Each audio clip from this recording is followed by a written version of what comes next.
Bên trong. Yep. A blanket term that covers all forms of English language acquisition, whether for native or non-native speakers. So English language teaching means teaching English as a first language and also as a second language. So English language teaching is the blanket. It covers everything. Native, native teachers, native learners, non-native teachers, non-native learners, learning English as the first language, learning English as the second language, learning English as a foreign language or as an international language. So everything, ELT, um, the blanket term, everything is covered in that. And then we move on to EFL and ESL. So you know it. EFL means English as a foreign language. And this is the status of English in which circle? In which circle? Do you still remember the 3 circles last week? English as a foreign language. Which circle? What are the 3 circles? We have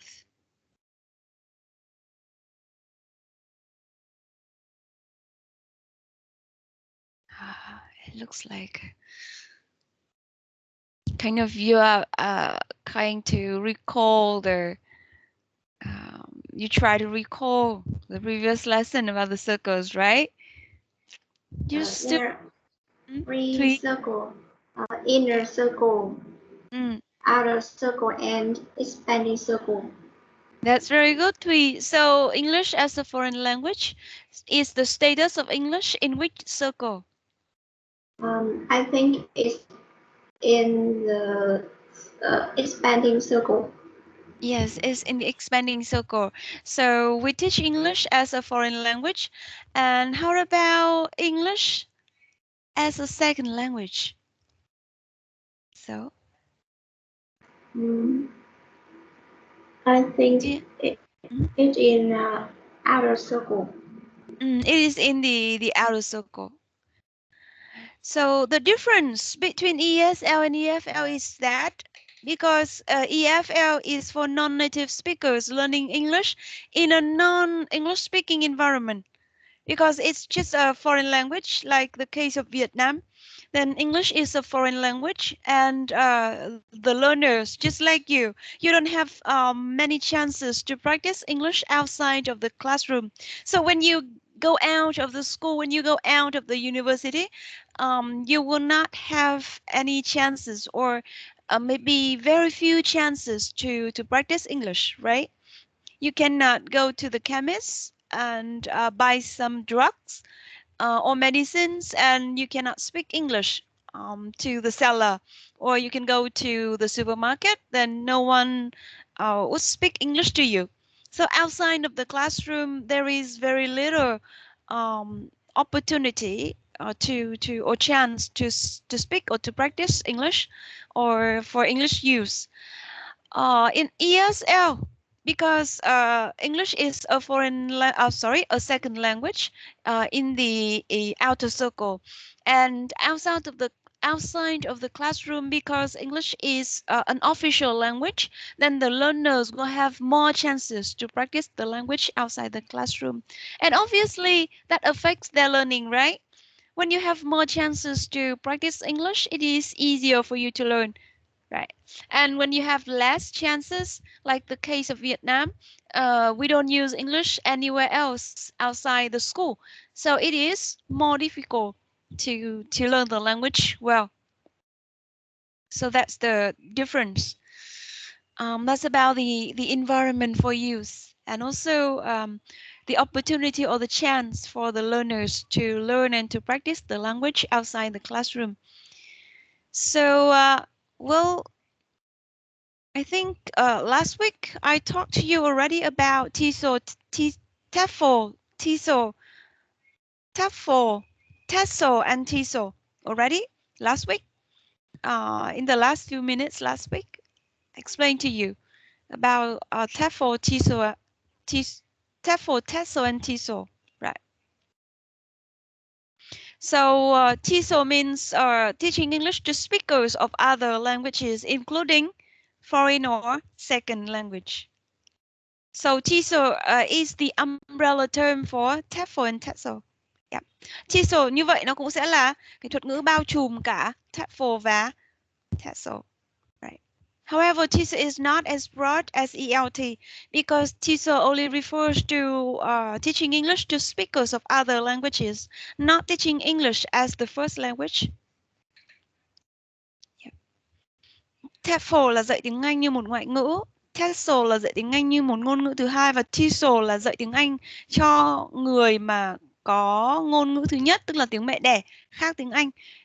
Như vậy thì TESOL sẽ bao gồm cả TEFL và TESOL. So it means teaching English to non-native speakers, in all cases as the second language or as a foreign language. And now we move on to a new paradigm, EIL, English as an international language. As we discussed last week, there are many different varieties of English in different places in the world, right? Like the way an Indonesian speaks English can be a little bit different from the way that a Vietnamese speak English. Yeah. So EIL is a paradigm. A paradigm refers to the principle, teaching and learning of different English varieties in different countries.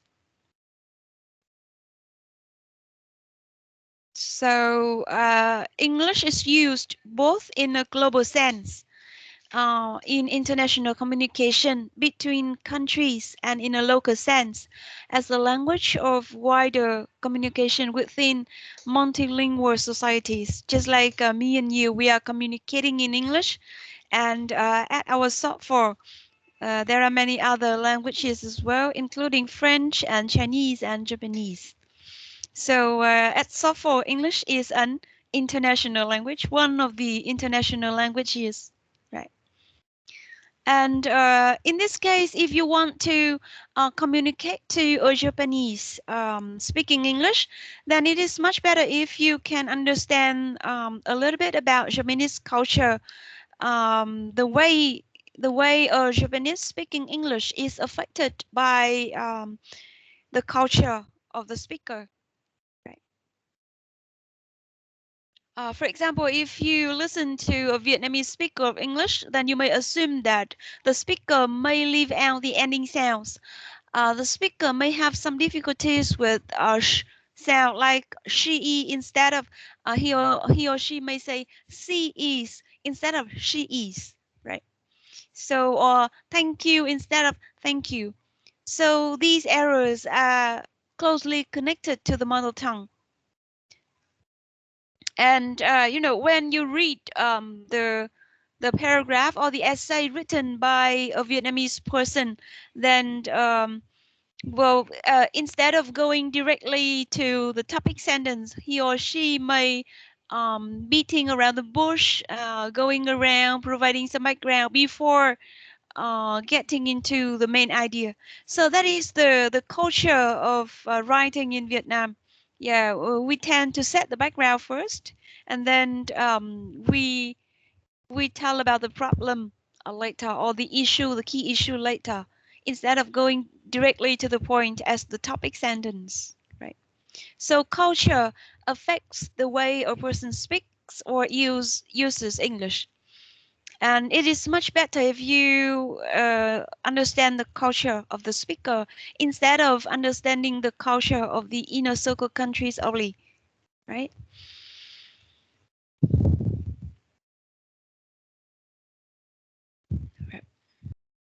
So English becomes embedded in the culture of the country in which it is used.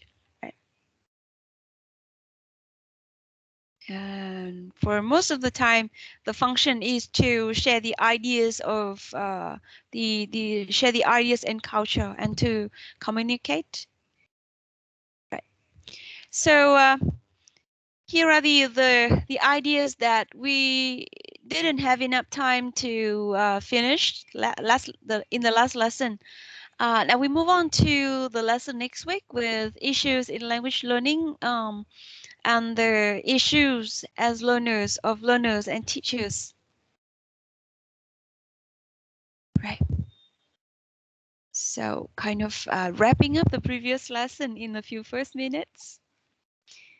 I think everything is quite clear to you, right?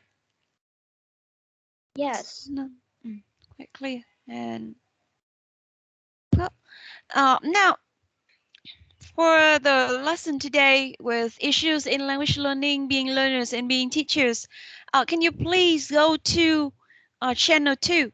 So if you go to Teams, right, like this. Yeah. If you go to Microsoft Teams and go to our class introduction to ELT, then can you see the general channel and then week 1 and then week 2? Can you see this on the screen I'm sharing with you? Week 1 already done and week 2 here. If you go to the channel and then go to files, then I uploaded 3 files for you about an hour ago this morning. And can you please download them to your device for the lesson today? You will need them as handouts for the lesson today. Yeah. So can you please do that?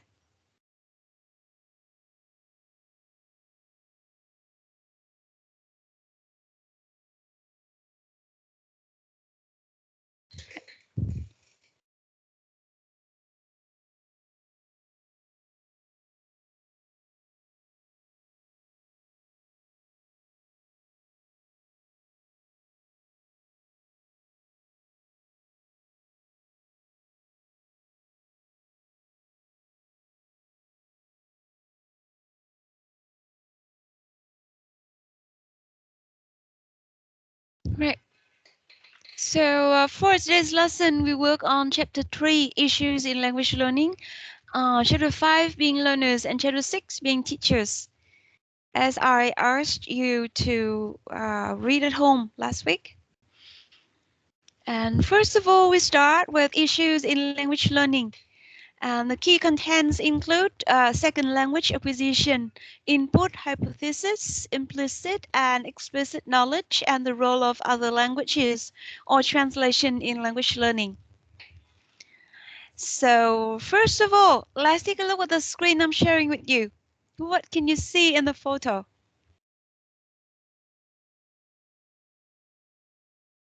What can you see in the photo?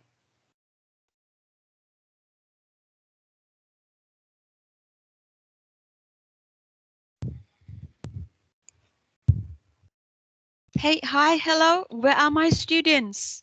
That's the question for you. Hello. Mother Yeah? is looking that Mother. her child.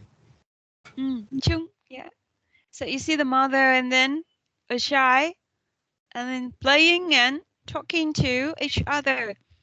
So now can you think back a little bit? How do children learn their first language?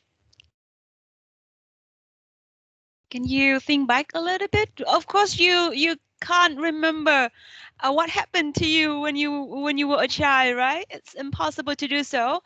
But can you think about the people around you? Can you think about what you see around you? Then how do children learn their first language?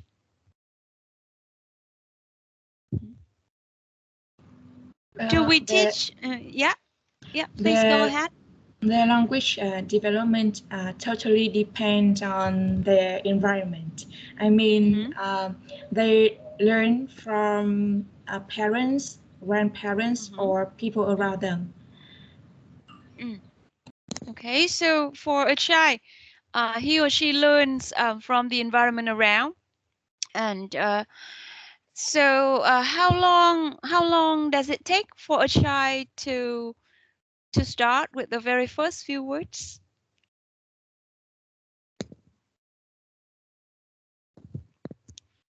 So what are the first few words a child can learn in Vietnamese?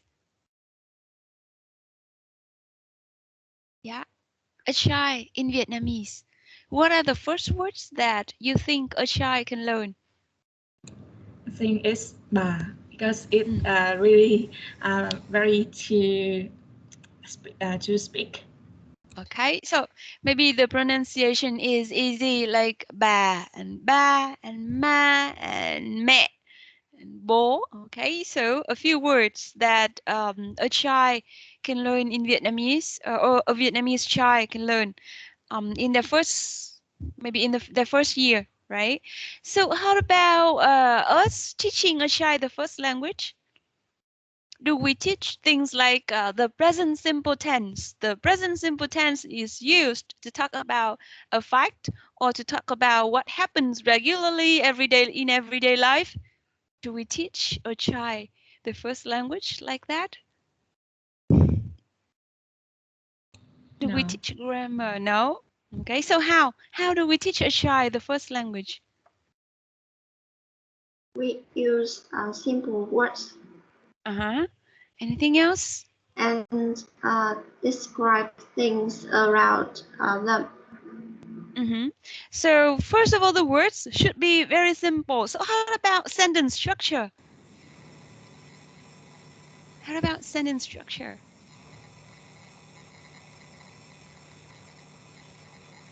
We say a sentence repeatedly and say and tell the child to imitate it.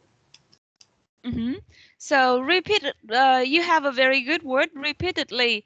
So simple vocabulary. We repeat the words again and again, and then tell the child to imitate, and that's really good. Anything else? How about the sentence? Hưng? So I think mother and father can use body language to describe the action. So the use of body language, and the sentences are also very simple. Something like bin ăn cơm, bin ăn cháo. Yeah, so the speed of speaking is very slow. And then the words and the sentences are very simple. So how about pronunciation and intonation? I think they try to imitate their parents. Imitate the word, Big? I can't hear you very well. I think they often imitate their parents about pronunciation or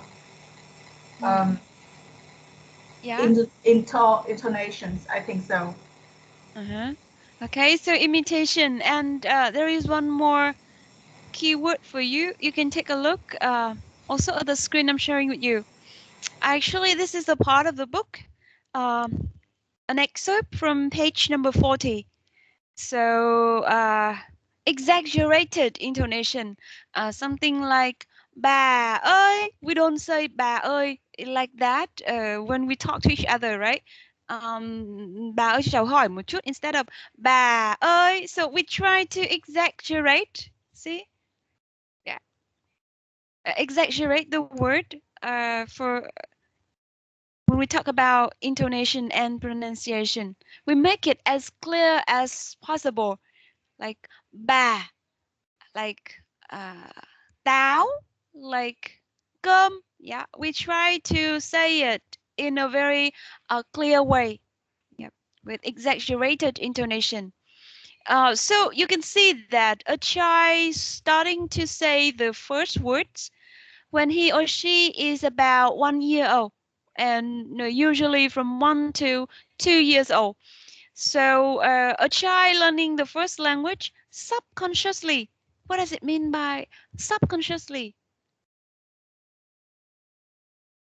Is he or she aware that he or she is learning? Not really, No. right? No.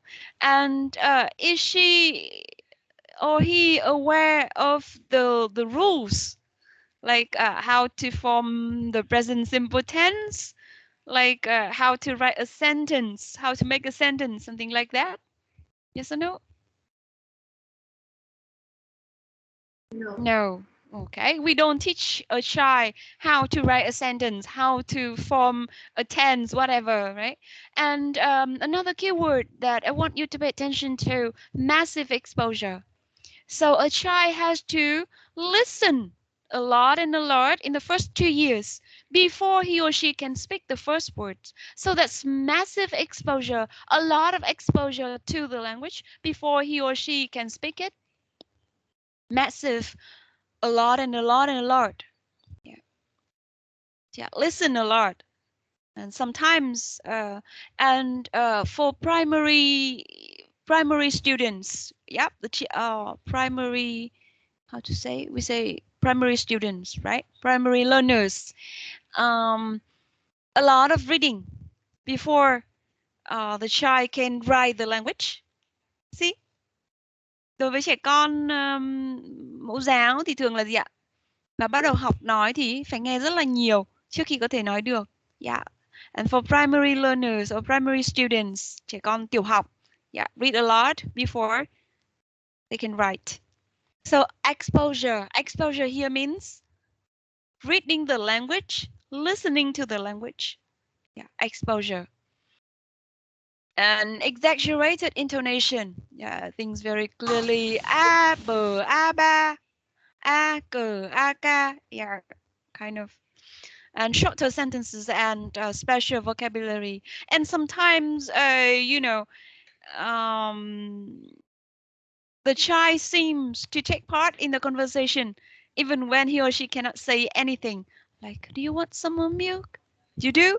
Yes, you do. All right. So the child says nothing. But then still, the mother or father pretends that the child is taking part in the conversation, right? To be involved in the conversation. So this is the way that a child learns the first language subconsciously with massive exposure to the environment around them, with the mother, with the father, with the friends, with the relatives, with the family, yeah, and in the classroom as primary learners. And the language that the child is exposed to is a special kind of language with shorter sentences, with special vocabulary and exaggerated intonation. So why do we have to think about first language acquisition?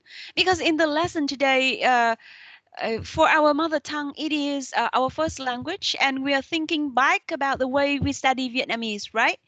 So the question put forward here is that the same the way we study the second language or English? Yeah, for us as English majors, I think we may say that English is our second language because we can use English quite every day, right? Okay, so let's talk a little bit about second language learners. And for this, you need the handout that you have just downloaded.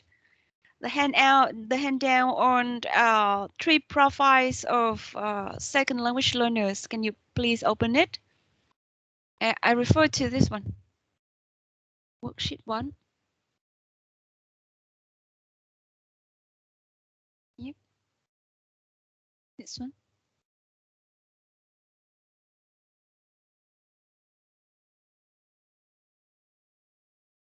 So I'll give you around 5 minutes to read the 3 learners' profiles and then answer the question here. How effectively do you think each person communicates in English? Okay. So you can see that for the 3 people here, their first language is not English. The first language is Korean. The second one, Arabic, and the third one, Russian. However, the way they learn English is also very different. Yeah, different ways of learning English.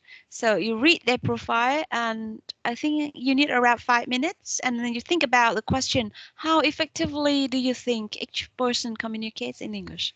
Yeah, 5 minutes. Do you have the handout ready on your device? Yes. Good. Thank you.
Okay.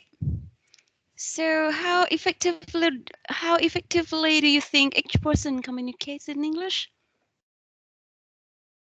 For the case of Chan-hee,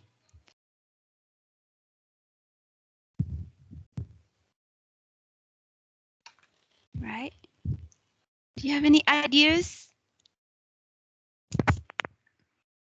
He moved permanently from his Korea to Australia. So in Korea, English is a foreign language, and in Australia, English is the first language, right? So when he was 8 years old, so like in primary level, and then he had English language support lessons for the first 6 months at the school, and he is now 14 years old. So it means that he lived in Australia. He has lived in Australia for 6 years, right? And he still speaks Korean with his family members, maybe after school, but he feels uncomfortable with his first language, which is Korean here, when he goes back to Korea on holiday. Yeah. Các bạn sẽ thấy cái hiện tượng này ở một cái cuộc thi khá là có tiếng, đó là cuộc thi Hoa hậu Thế giới người Việt. Tức là gì ạ? Rất là nhiều các cô gái gốc Việt ở khắp thế giới và thi ở Việt Nam, nhưng mà nghe các bạn ấy nói tiếng Việt thì sẽ cảm thấy là gì ạ? In that case, is Vietnamese their first language anymore? Maybe their first language, still their first language, something that they study as their first language, but they don't sound like a native Vietnamese speaker, right? So how about Chan-hee in this case? How effectively do you think he communicates in English? I don't think the word how effectively. I suppose that was their English proficiency or English level they get. So what do you think, or what can you assume about his level of proficiency? I think he's nearly a native speaker. Yep. And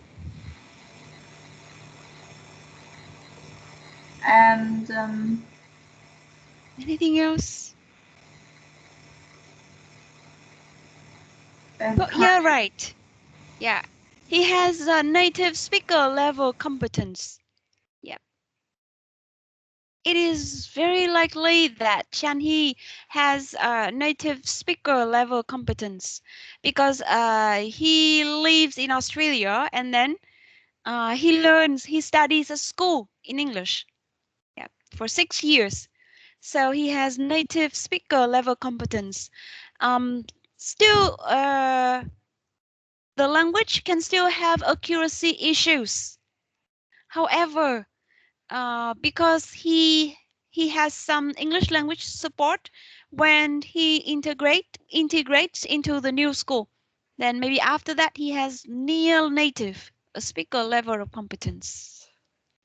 Với các trường hợp như của Chan-hee thì có khả năng là gì ạ? Sẽ đạt được tới gần như người bản ngữ. Yep. Bởi vì là gì? He studies in English at school in 6 years.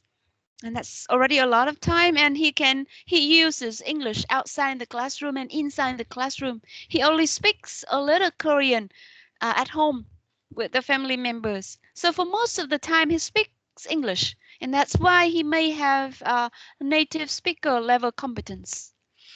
Yep, so that's about the case of Chan-hee. Because he studies in English inside the class, and he communicates in English outside the class, only some Korean at home with the family members. So he may have native speaker level competence. So how about the second learner, which is I think very similar to us, right? Mona, L1 Arabic. What do you think about this case? The second learner. Very capable student, just like you, and did well in English throughout her primary and secondary schooling. So studying English at a very young age, and then decided to major in English language, just like you again, at university, like you are now, and then works as an English language teacher in an Egyptian secondary school. So just like me as an English language teacher, and then trying to pass on the passion for the language to the learners, just like what I am doing with you in this lesson, right? So any opportunity to practice English with native speakers, she met in Cairo. So for me, I try to speak English nearly every day with my students and with my colleges. So communicate in English. But she's never been to an English-speaking country before. So what do you think about uh, the communication, the effective communication of Mona? What I do you think think? that Mona can speak English like a native speaker too, because she also exposed to English every day and have a lot of chance, no, take a chance to communicate with the speaker who are speak English. And Okay. besides, Good. she also know a lot the rules of English. Okay. Yeah, deep, So deeply yeah, that's a very good idea, Mayang. Thank you. Well, I think her level, yeah, is very high level of proficiency. However, there is one point for you to remember that she has never visited or lived in an English-speaking country, so she will not sound native, and she will not have native speaker level ability. Yeah. So maybe very proficient, maybe to some extent near native, but not native speaker level ability. Unlike the case of Chan Hee, because Chan Hee lives in the country, yeah, and studies in the language, yeah. And Mona, a very high level of proficiency, just like you and me. English major students, right? So the proficiency is good, the level is good. But for me, I have lived in an English-speaking country, so maybe the communication can be more effective than you can. Yes, but me and you, we will not have native speaker level. High proficiency, maybe with the IELTS score of 8 or 7 or 8, like C1 level, right? C1 is level 5 in the framework. There are 6 levels, A1, A2, B1, B2, C1, and C2, and we are supposed to be at C1. Maybe C1 low, maybe C1 mid, maybe C1 high, but then C1, a very high level of proficiency of English, but we will not have native speaker level now because we don't live in an English speaking country. Right, that's it. So how about the third one, which is very typical of someone moving to an English speaking country as adults. Trường hợp thứ ba là của một người mà di cư sang Anh khi đã trưởng thành, adults.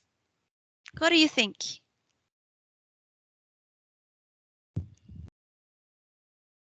Yeah. Bogdan.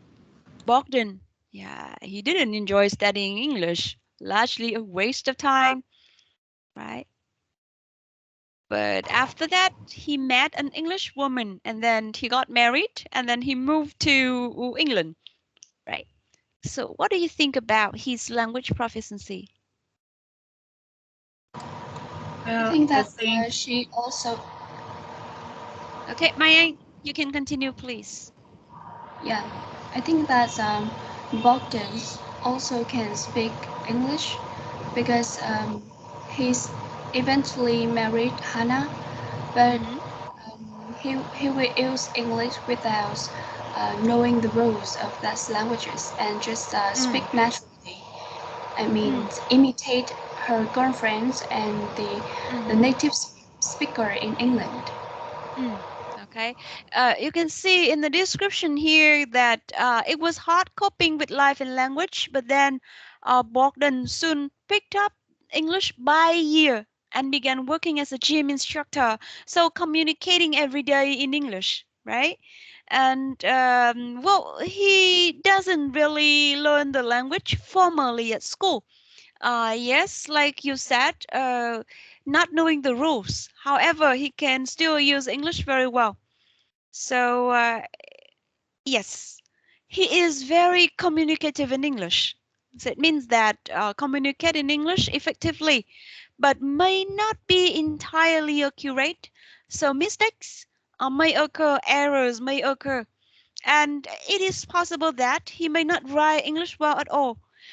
Just like many Vietnamese speakers speaking Vietnamese as the first language, so very communicative.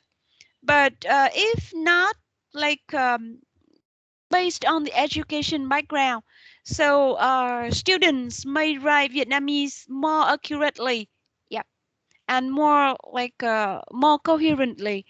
However, the farmers speaking Vietnamese as the first language, they may not write Vietnamese very well. Like they may not write an article in Vietnamese.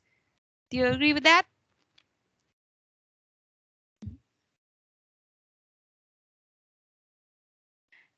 Có một số người tuy là bản ngữ tiếng mẹ đẻ của mình là tiếng Việt, tuy nhiên là chưa chắc sử dụng tiếng Việt đã hoàn toàn chính xác, và cái kỹ năng viết á, yeah, tiếng Việt cũng chưa chắc là đã tốt. Ví dụ như là viết đơn hay là sẽ không thể viết được một cái bài như kiểu a newspaper article một cách hoàn chỉnh. Yeah. But still very communicative. So, what does it mean to you after reading the profiles of these second language learners? Remember that you are studying ELT, English language teaching. So sometimes you put the hat of a student on. That is when you are listening to me explaining things. Then you are the learners, you are the students. But sometimes you have to put yourselves in the shoes of teachers. So as teachers, what do you think? Which implications do the profiles mean to you? Do the profiles give you implications as teachers? Right. And we are talking about second language learners, which means we are talking about second language acquisition. Okay. So I just want to ask whether you read the materials at home. I mean, chapter 2.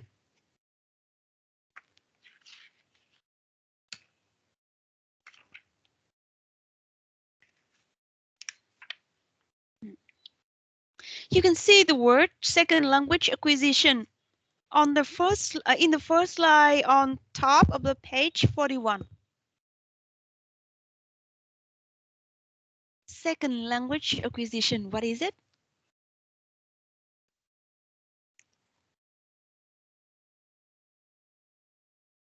Các bạn bao giờ nghe thấy SLA, Second Language Acquisition chưa? Nó là cái gì? Theo các bạn. Yep. If you go to your course book, then it's on page number 41. And this is a very important concept in ELT.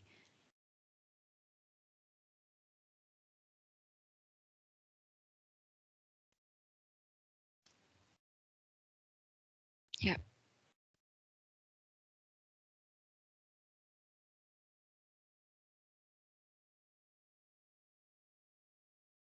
Kịp đọc chữ nào chưa?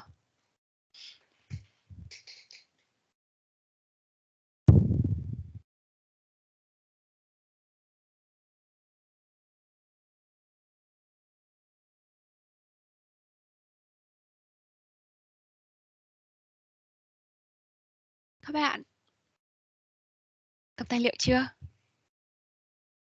So, we're talking about language acquisition, right? So language acquisition for the first language, and then the instinctual ability to absorb language in context and to transform them into an ability to understand and speak. Yep, that's language acquisition. Yep. Language acquisition trong tiếng Việt, thuật ngữ của tiếng Việt, nó có một cái, nó sử dụng một cái từ mượn Hán Việt khá là, gọi là gì nhỉ? Nghe hơi bị superficial, đó là thụ đắc ngôn ngữ. Yep. Nếu các bạn nghe thì lúc nào đó các bạn nghe thấy thụ đắc ngôn ngữ thì cái đó chính là refer tới cái gọi là language acquisition. Thụ đắc ngôn ngữ. Yep. Tức là tiếp nhận ngôn ngữ. Yep. Và trong language acquisition thì sẽ có first language acquisition, như cái cách mà chúng ta vừa mới miêu tả, cách một đứa trẻ học ngôn ngữ thứ nhất là tiếng mẹ đẻ của nó. Và cái mà chúng ta quan tâm ở đây với trong ELT sẽ là second language acquisition, và các bạn hay nghe cái từ viết tắt của nó là FLA. So second language acquisition, the researchers want to know whether the processes that help young children acquire their first language are the same as those which help people to learn subsequent languages. Subsequent là sau đó. Subsequent languages means the second language, the third language, and even the fourth language. Yeah. Subsequent languages, for you, the second language is English, and then the third language can be French, can be Chinese or Japanese. Như vậy thì second language acquisition chính là người ta tìm hiểu cái việc mà cái cơ chế mà giúp đứa trẻ đó học tiếng mẹ đẻ đó. Thì nếu có cùng cái cách học như vậy có thể giúp một người học ngôn ngữ thứ hai, ngôn ngữ thứ ba hay không? Subsequent languages. Right. So what is a second language acquisition?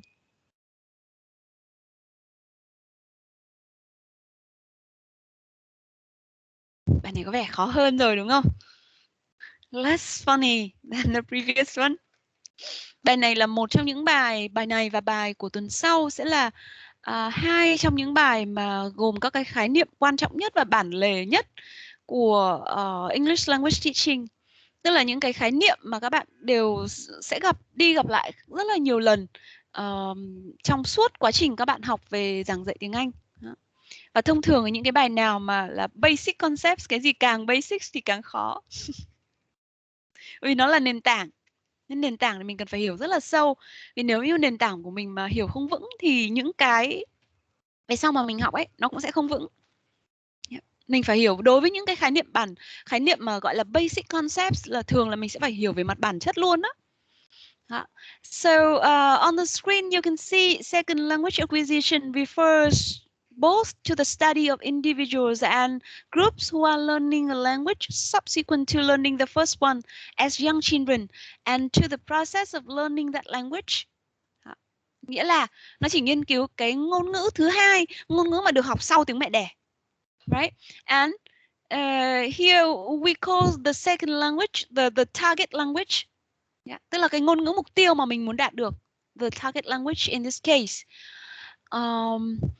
The target language refers to any language that is the aim of or goal of learning. So our target language in this case is English. And in a French course, the target language is French. In a Japanese course, the target language is Japanese. So the target language refers to the main goal of learning, the main language for learning. Yep. And the scope covers informal L2 learning. Informal, not formal, right? And it means naturalistic context. Tức là các cái ngữ cảnh học tự nhiên, like outside the classroom, you want to buy some grocery, some food, then you go to the grocery store and then you ask and answer in English to buy food. That's naturalistic. When you go to the supermarket, you ask and answer in English. That's naturalistic context. Các cái ngữ cảnh tự nhiên có nghĩa là gì ạ? The context, our daily life context. Yeah. Những cái ngữ cảnh ở trong cuộc sống như là gì ạ? Đi siêu thị hay là đi mua thuốc hay là đi mua thực phẩm, yeah. Shopping for clothes, for example. And studying is also naturalistic.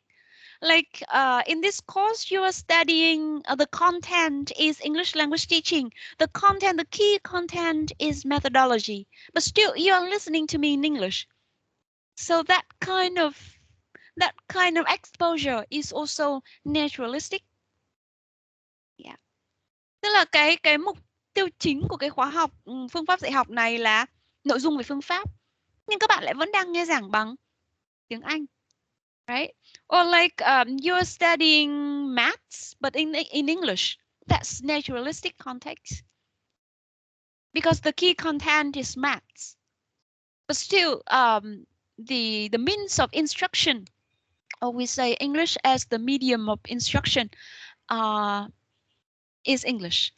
So still learning maths and English together at the same time. And that's naturalistic context. Just like the case of Chan Hee. Giống như là cái trường hợp bạn đầu tiên á, Chan Hee á, bạn ấy đi học là bạn đi học gì ạ?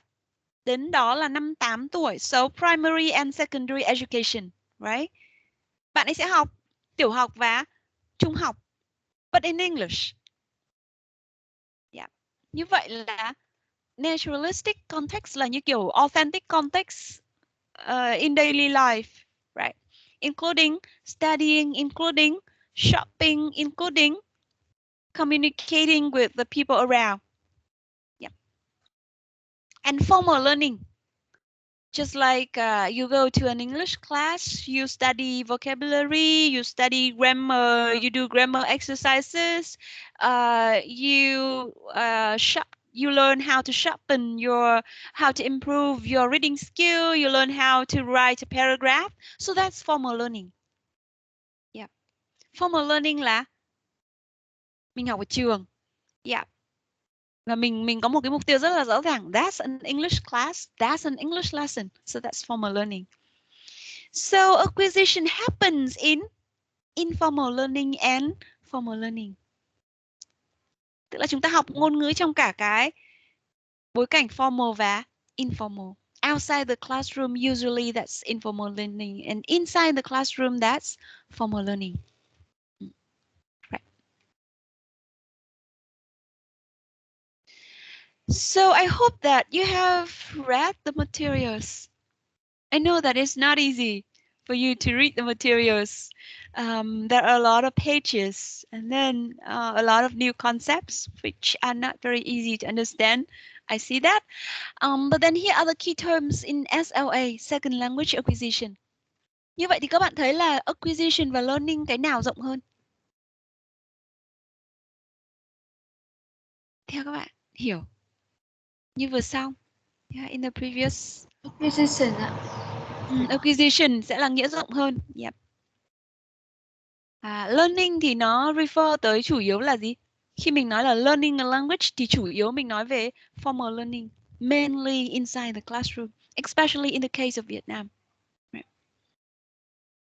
So I'll give you some time to do this matching task. Here are the key terms in SLA, and also and the key terms here also appear in your course book. For implicit and explicit knowledge, you can see the two concepts on page number 43. Yep. For noticing, 44. For languages forming habits, that's skill building theory, 45. And yep, that's it. And for input processing, you will see that on page 42. The mind is a computer. There you can see input hypothesis. You can see affective filter. Yep. Implicit and explicit, 43. Noticing, 44. Forming habits or skill building theory, 45.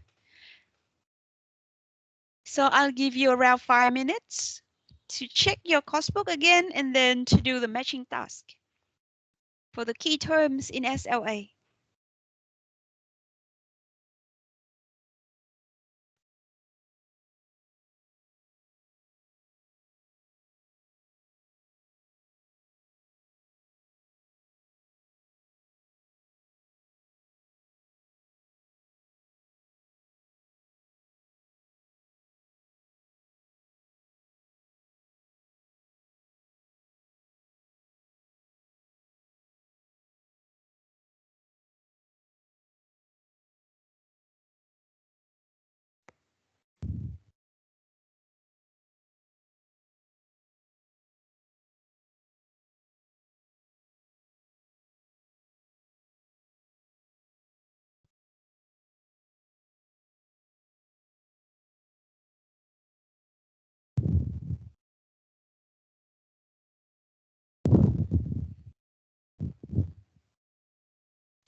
Right, so what do you think about implicit knowledge?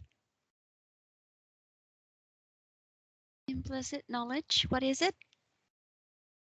Implicit, which means not very clearly stated, right? Big? I think the answer is B. Implicit knowledge? Knowing a language without necessarily knowing the rules of that language. Yeah. Like my mother, she can speak Vietnamese very well, but she doesn't know much about like how to form the past tense in Vietnamese, right? Like how to greet people of different ages in Vietnamese. No, she doesn't know that. And she doesn't know something like metaphor, metonymy, yeah, in Vietnamese. Thông thường thì ví dụ như là mẹ tôi chẳng hạn, có thể là nói tiếng Việt rất là tốt, mà chẳng cần biết thế nào là ẩn dụ, thế nào là hoán dụ, thế nào là thán từ, làm thế nào để thành lập động từ ở thì quá khứ trong tiếng Việt. Yeah, something like that. So knowing a language without necessarily knowing the rules of that language. So implicit knowledge can use the language naturally without knowing the rules. How about explicit knowledge? How about Bảo Ngân? Hello, Ngân. Are you still in the class? E. So that's the opposite of implicit knowledge, knowing the rules of a language and the way in which it works. Like we know how to use the present simple tense. We know how to form the verb in the past tense. We know what the passive voice means, right? So explicit knowledge, the rules of a language and the way in which it works. Skill building theory. I want to invite Lan. Đoàn Thị Lan.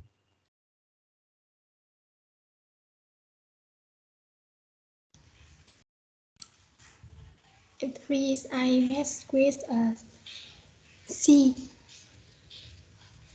Not really. Skill building theory. Skill building. Skill building refers to D. To practicing. Yes. So skill building, you build the reading skill by practicing reading a lot and a lot. So the concept of developing language ability by actively practicing what has been learned to the point where it becomes automatic, just like how I am speaking English now, like automatically, without much thought, without translating the sentence from Vietnamese into English. So kind of automatic, and that's skill building theory. You need to build the skill to the point where it becomes automatic, right? So it's like forming habits and building skill. Forming habits of using the skill. Forming habits of using the word, the vocabulary and grammar. And then pronunciation as well. Now you speak the words without remembering the rules. Just like you say thank you. So you can say the word with the correct pronunciation without much awareness of how to say the word. Yeah. You say thank you, and you don't, before saying the word, you don't try to, it's like I need to put my tongue here and there, and then I need to open my mouth this way or that way. Yeah, because it becomes automatic already, right? You practice a lot and it has become automatic, so there's no need to remember the rules anymore, and even you can make a sentence very quickly without having to try to recall the rules. No.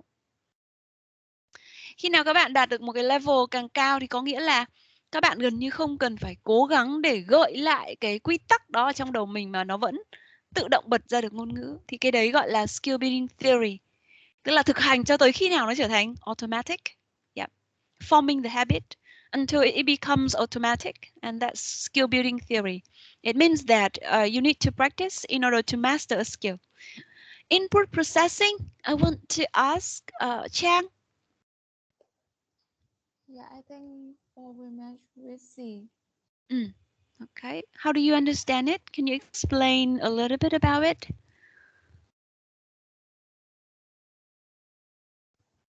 I think it is the initial process of learning a language.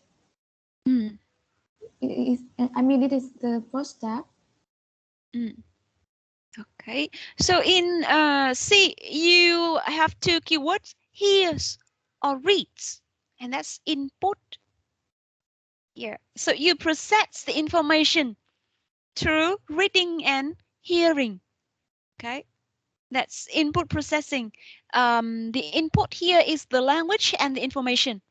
And then you process the language and you process the information through reading and hearing or listening. Yeah. And when you read something, when you listen to something, you try to understand it first instead of thinking about the linguistic form and rules, right? Input ở đây lát nữa các bạn sẽ được quay trở lại để hiểu cái khái niệm này, vì đấy là một trong hai khái niệm mà khá là quen thuộc của dạy tiếng Anh, đó là input và output.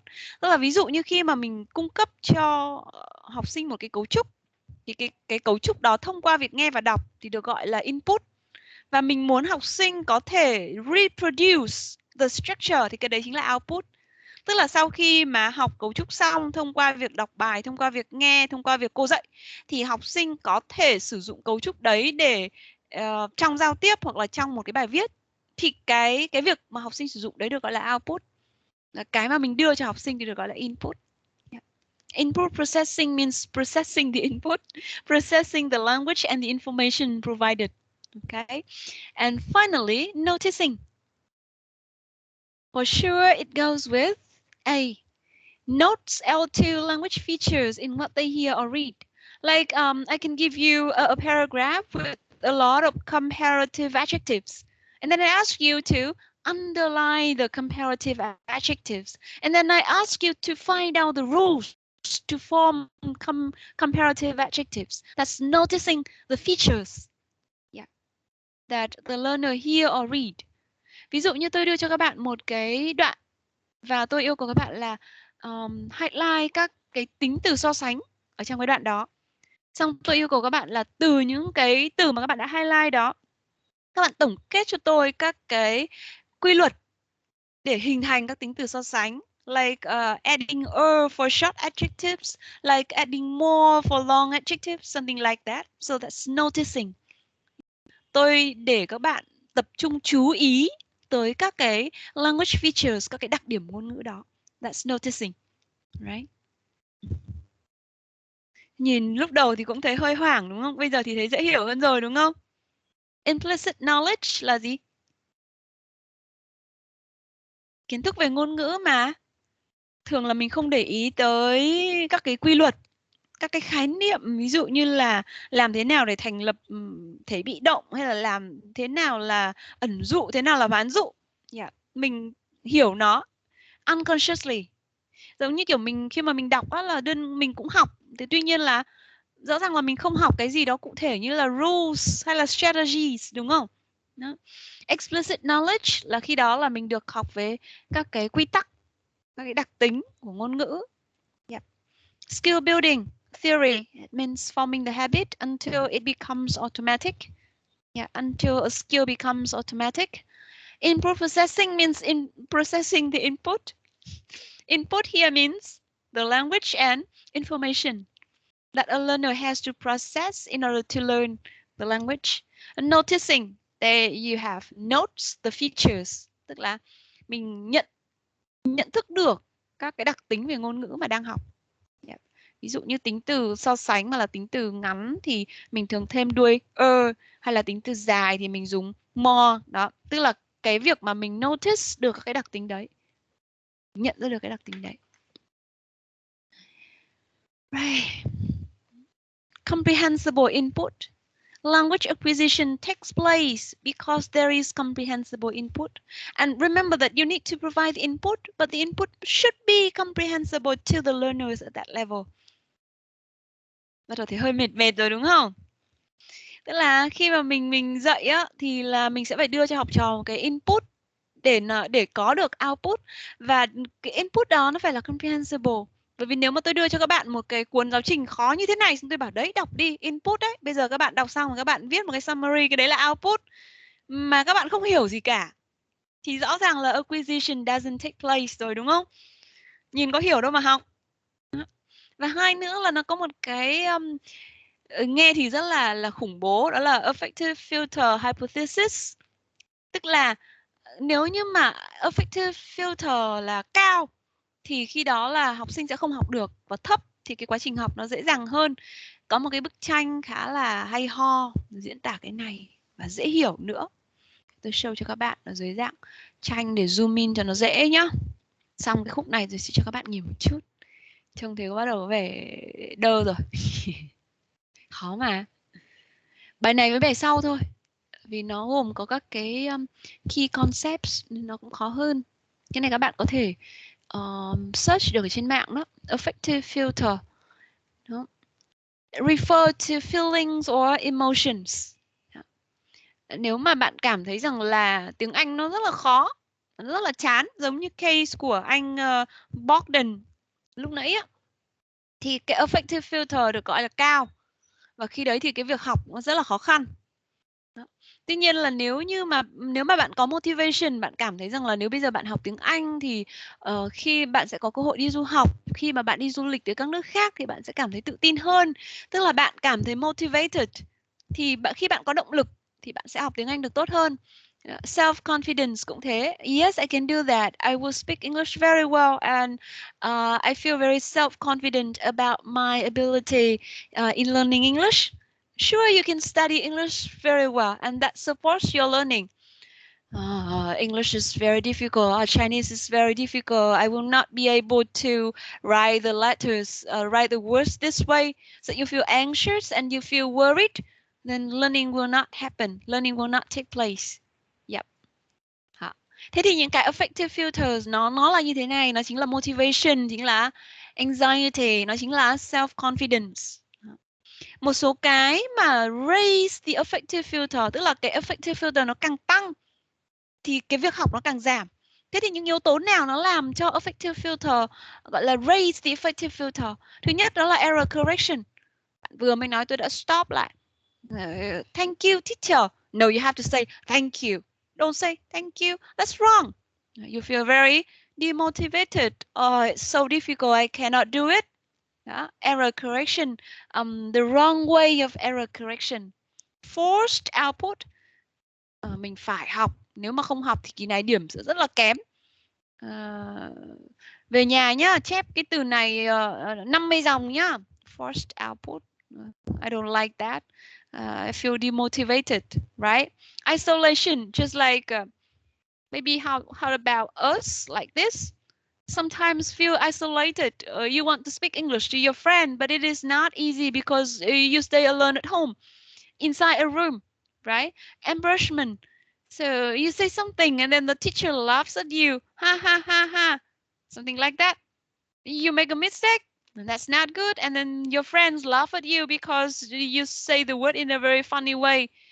Like the word chaotic. And you say chaos. And then the people laugh at you.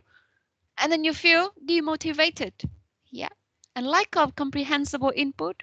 The teacher gives you an article and say, read the article. Practice reading, you will read better. And when you look at the article, you understand nothing. So incomprehensible input will not result in learning or acquisition. Đó. Thế thì các bạn sẽ thấy là nghe affective filter hypothesis nó hơi phức tạp.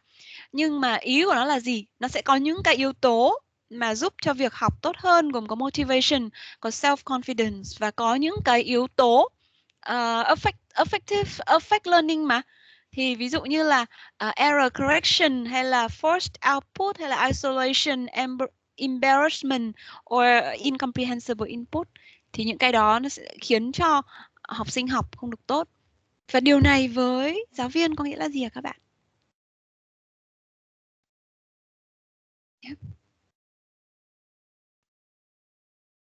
Hơi ngược một tí đấy. As teachers, we should raise the affective filter.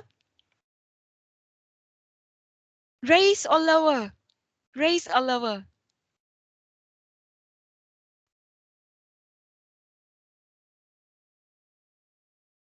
Lower. We have to lower the affective filter in order for learning to happen. Right? Chúng ta sẽ phải giảm những cái yếu tố gọi là affective filter này, những cái negative filters như là error correction in the wrong way, như là embarrassment, như là isolation, như là forced output hay là incomprehensible input thì học sinh mới học được. Right? Và chúng ta phải tăng những yếu tố như là motivation và self-confidence. That's it. Và nhớ là gì? Comprehensible input. Cái mà chúng ta đưa để học sinh học á, nó phải hiểu được. Yep. Okay. Well, there's already a lot of concepts in SLA. Nhiều khái niệm quá rồi đúng không? Đây đều là những khái niệm mà cơ bản và bản lề của giảng dạy tiếng Anh đấy. Thế nào là input? Input sẽ chính là những cái tài liệu mà các bạn đưa cho học sinh, sẽ chính là những cái nội dung mà các bạn giảng, cái đấy chính là input. Rồi implicit knowledge là khi mà học sinh của mình đọc và nghe, ví dụ như là các bạn khuyến khích các bạn ấy đọc truyện tranh hay là đọc những cái cuốn sách dễ hiểu đó, thì cái đấy chính là input. Là input và là như kiểu implicit knowledge, tức là đọc và hiểu thôi nhưng không cần chú ý đến các cái rules. Thế còn explicit knowledge là khi các bạn dạy từ vựng, rồi khi các bạn dạy ngữ pháp ở trên lớp và các bạn highlight những cái đặc tính về ngôn ngữ để học sinh có thể nhớ được. Đó. Rồi skill building theory, rồi forming the habit, có nghĩa là mình sẽ phải tạo cái thói quen, hình thành cái thói quen cho tới khi cái việc sử dụng ngôn ngữ đấy trở thành automatic. Đó. Những khái niệm rất là cơ bản thôi. Chúng ta nghỉ một chút được không? Nghỉ nhá. Rồi 10 phút nhá. Khúc sau nó sẽ nhẹ nhàng hơn đấy. Khúc sau nói về learners và teachers sẽ nhẹ nhàng hơn chút. Các bạn nghỉ đi.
Are you ready to continue?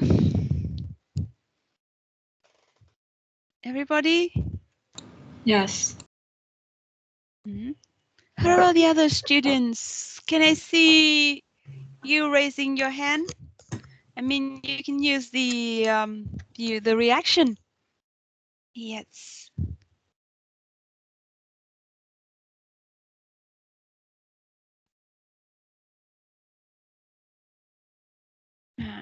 Okay. How about Mayang? Hello, teacher. Okay. Hi. Welcome back. And I'm asking the other students to raise your hand, just to make sure that everybody is back to continue our lesson.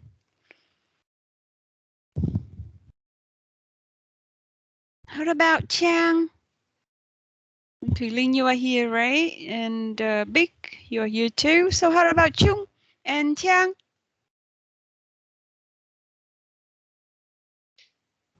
Oh, I thought I'm raising my hand. Not yet. Okay. Right. Thank you very much. Now let's continue our lesson with the second part, the next part of the lesson. Right. So yes. Yep. So for your reading, I think you should highlight the key ideas when you read. That's why last week I recommended that you print the book out, and then you can use your highlight or the pen for highlighting the keywords or key ideas. Like for this part, you need to understand or you need to remember the concept of language acquisition. And then second, language acquisition, subsequent languages. And here you have the input hypothesis, right? And we acquire subconsciously, especially when anxiety is free. So affective filter, yeah, the filter that affect language learning. So anxiety is free, then we can learn the language easily and use the language spontaneously in conversations, right? All right, and comprehensible input, affective filter was lowered. Yep, the key ideas in the chapter that you need to understand and remember. That's it. And yeah, the concept of implicit and explicit knowledge. Yeah, focus on form and focus on meaning. I think explained to you last time, right? When to focus on the structure and when to focus on the meaning in communication. And then noticing. Yep. Forming habits or skill building theory. Yep. So we have just covered the first part related to second language acquisition. And you can read more about second language acquisition in the two handouts that I uploaded this morning.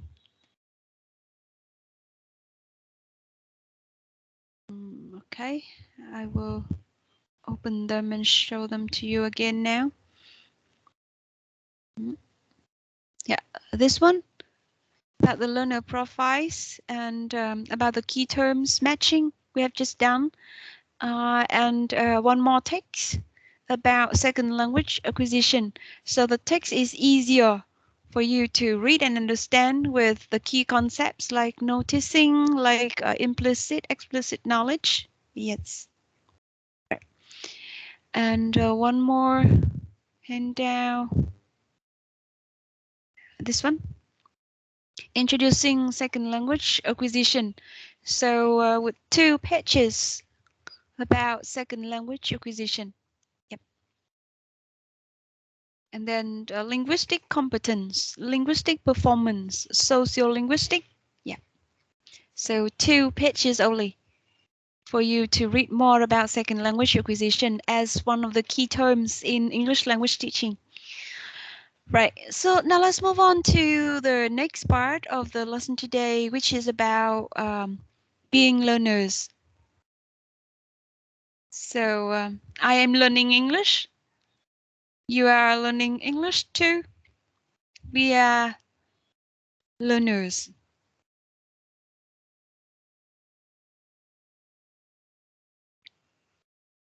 Yep. So when talking about being learners, then we consider the age factor. Do you think the way we teach children is the same as the way we teach adults? The same? No? Why do you think the ways are not the same big? Because I see you, shaking your head. So why isn't it the same? The way we teach different learners, the young learners and teenagers and adults. Why? Do you have any ideas about that? Or we may go back to that later. Learner styles, motivation levels, and autonomy. So here are the keywords for being learners for this part. So how do you describe yourself as an EFL learner? How do you describe yourself as an EFL learner? We are studying English. We are learning English as a foreign language. So for me, I am an adult learner, right? I am very motivated because I love English and it is my job. So I am very motivated and I enjoy reading English outside the classroom. I study better when I read the words instead of listening to a talk or a lecture. Yeah. So yes, that's a few words to describe me as an EFL learner, an adult learner, very motivated.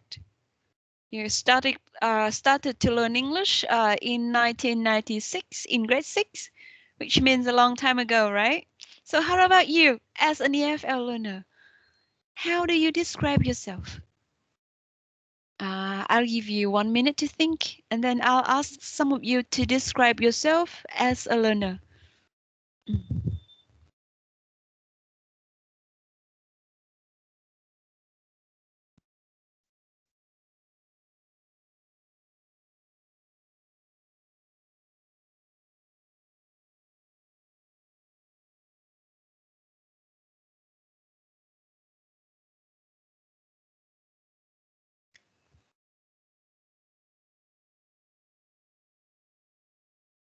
Right. So how do you describe yourself as an EFL learner? I want to invite Huyen. Yes. Can you please turn on your camera? Okay. Okay.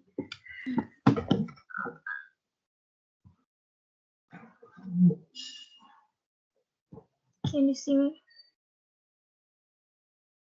Not yet. Okay, I can see you now, not very clearly, but okay. It's quite dark. Maybe the light is not good, Huyen, right? It's a little bit dark, and that may affect your eyes. I don't turn on the light because I have to. Looks like you're staying in the hostel or dormitory, right? In my room. Oh, okay. Okay. I've learned English since I'm at primary school, and I really like English because I want to become,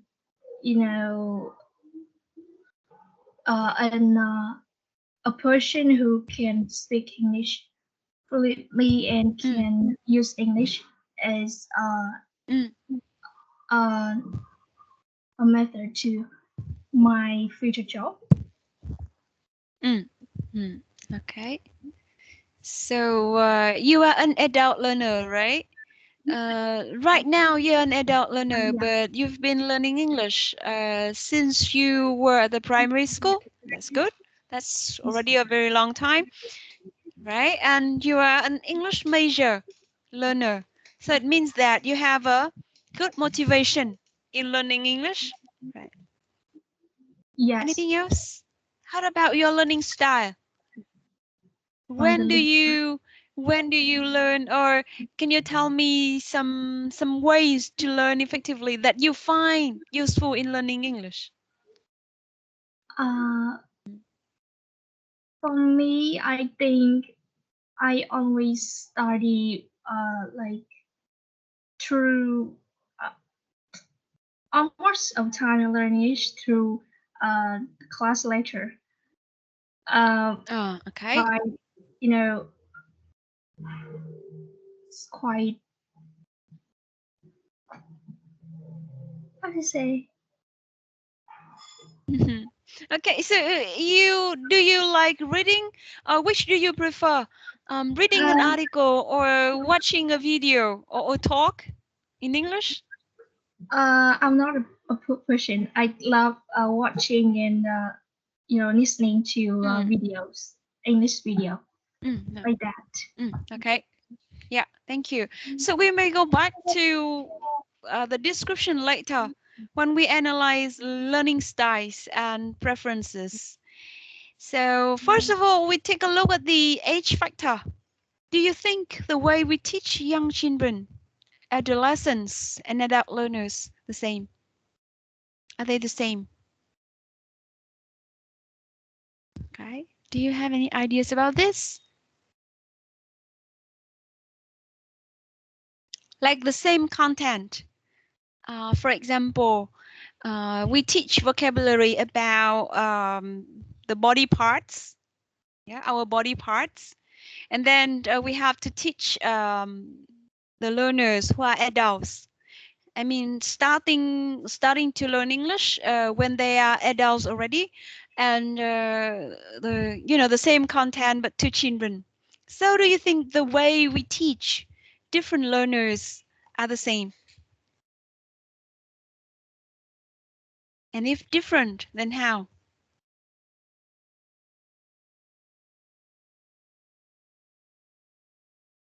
Any ideas, everybody?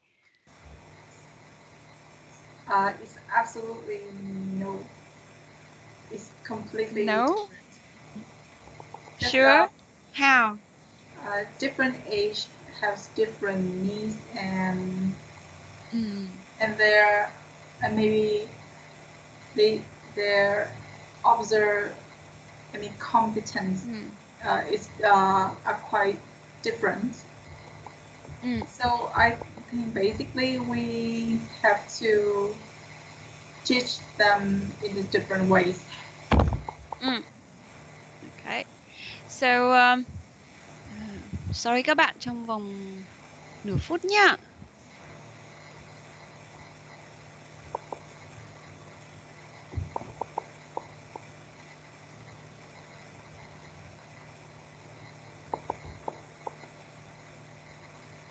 Okay.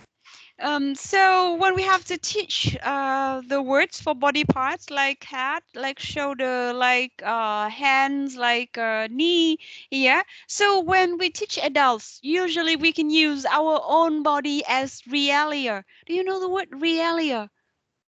Real objects? Realia, real objects, like you take a pen and you say, this is a pen.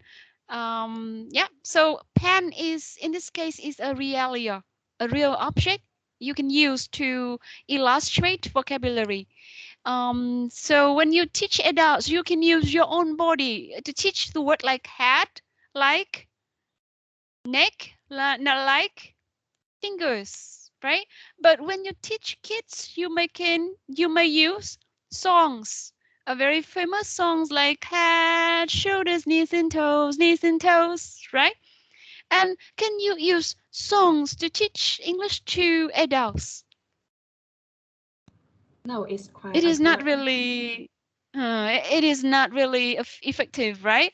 Like you ask all the adult learners, now all of you, can you please stand up?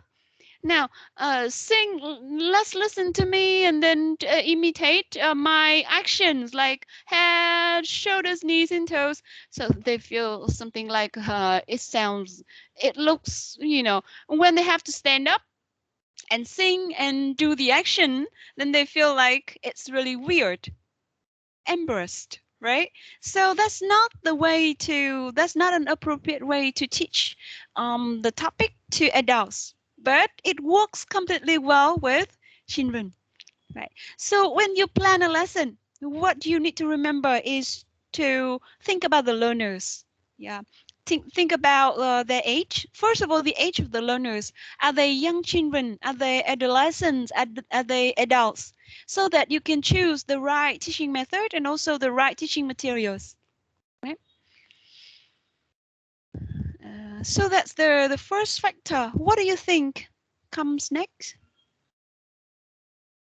We talk about learner styles. Have you ever heard about VAK? I will type it here, VAK, in the meeting chat. Can you please go to Google search and then find what VAK stands for?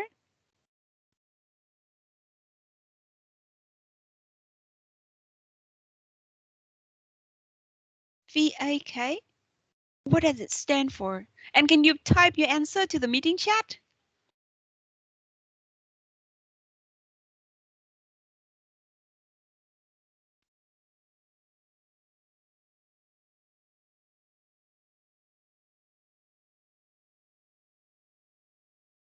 Chung, you have it. Visual, auditory, and kinesthetic. And Thùy Linh, you have the same answer. So what do they mean? Visual, auditory, and Bảo Ngân, visual, oral, and kinesthetic. So auditory and oral, quite similar. But visual, auditory, kinesthetic, what do they refer to? Visual. Like I say, I am a visual learner. So if you are a visual learner, you should use more images to study or to learn. I think so. So I learn best through images, through reading. When I read, I look at the letters, and that's also visual. So the visual cues. So I learn better if I read. I learn better if I look at the images. I look at the diagrams and then the flow chart. So that's the way that a visual learner prefers, right? So how about a few minutes ago, I think Huyền, right? She says she loves listening to a lecture or watching a video. So what kind of learner uh, can she be? What do you think?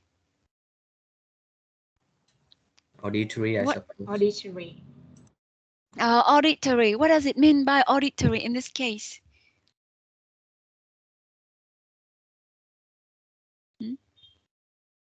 In this case, it means the preferable learning style is listening. Is true listening. Listening to a lecture, listening to a talk. And an auditory learner learns best through listening, but not reading. When you have to look at the words, you feel like dizzy. I don't like words. I don't like reading. I prefer listening to somebody reading out loud that content, right? That's auditory. How about kinesthetic? Kinesthetic? What does it mean? Kinesthetic?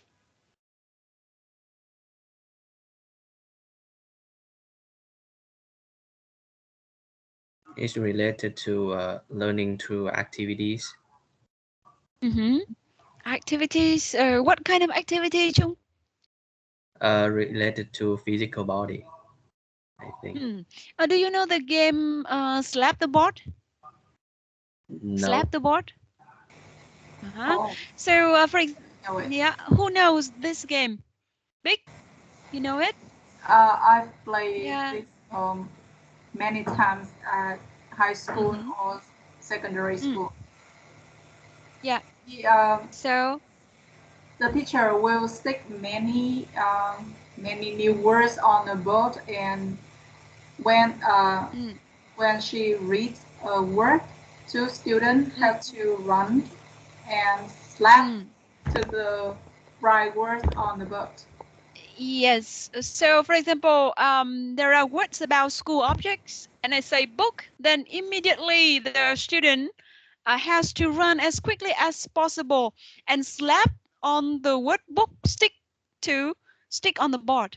That's it. Slap the board. So running and moving around and imitating the teacher's action. Yeah.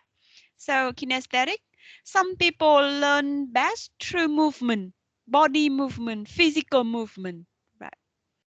So how about you? What kind of learner are you? For me, I am a visual learner. I love reading. I love diagrams, infographics. So how about you? What kind of learner are you? Or you learn best through all? Yeah. I am VAK learner. Okay, so like everything learner, right? That's good. You can learn well through visual, through auditory, through kinesthetic channels. So you can learn all the time, and well, that's interesting. You know, there are people who have kind of a balanced learning style. Yeah, some a little bit visual, a little bit auditory, and a little bit kinesthetic. But for me, I tend to be a visual learner. When I have to listen to a talk, I often feel that it's a waste of time. Give me the transcript. I can read very quickly and figure out the key ideas. Just like that. I enjoy reading. And I feel impatient when I have to listen to a lecture or have to watch a video. So that's why I don't enjoy podcast and I don't enjoy TED Talks, but I enjoy reading. Yeah. So you may be aware that in a classroom there are many learners and each of them may have different styles. So your activities should vary. Some for the visual, some for the auditory, and some for the kinesthetic. There should be a balance in the classroom because learners can be of different types. Right? So that's about learner styles. There is one image on the screen I'm sharing with you. Do you know what it means? Have you ever seen something like this before? Or something similar to this before? What is that? Intrapersonal, interpersonal, musical, linguistic, naturalistic, existential, bodily kinesthetic, logical. Yep. What do they all refer to? Everybody? Have you ever seen them before?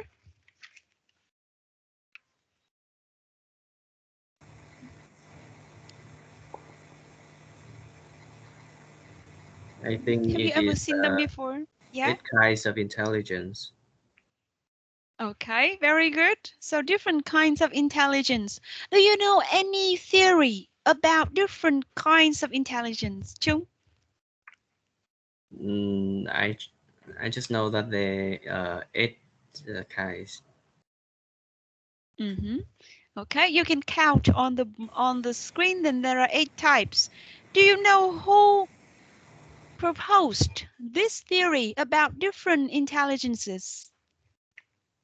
Who proposed the theory about different intelligences? Thuyết này là của ai đề xuất nhỉ? Yeah, that's a very big name in the field. In education and then apply to language teaching. Multiple intelligences. Then the father of multiple intelligences theory is you forgot to turn on the microphone. You forget to turn on the microphone. Big Howard Gardner. Yes, I can read. Yeah, I can read your. Yeah. So Howard Gardner. That is, some people are very good at languages. Here, some people are very good at maths.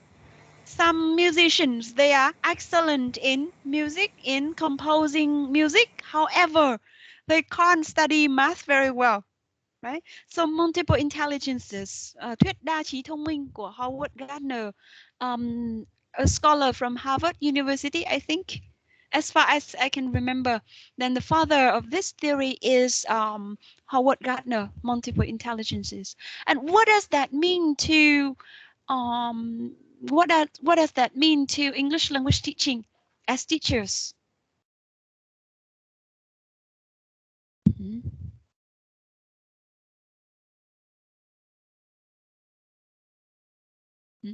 What does it mean?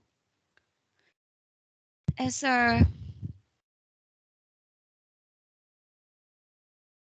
It means that everybody should choose their own, kind of learning to themselves. Okay. So it means that our learners may have in the same class, then our learners may have multiple intelligences.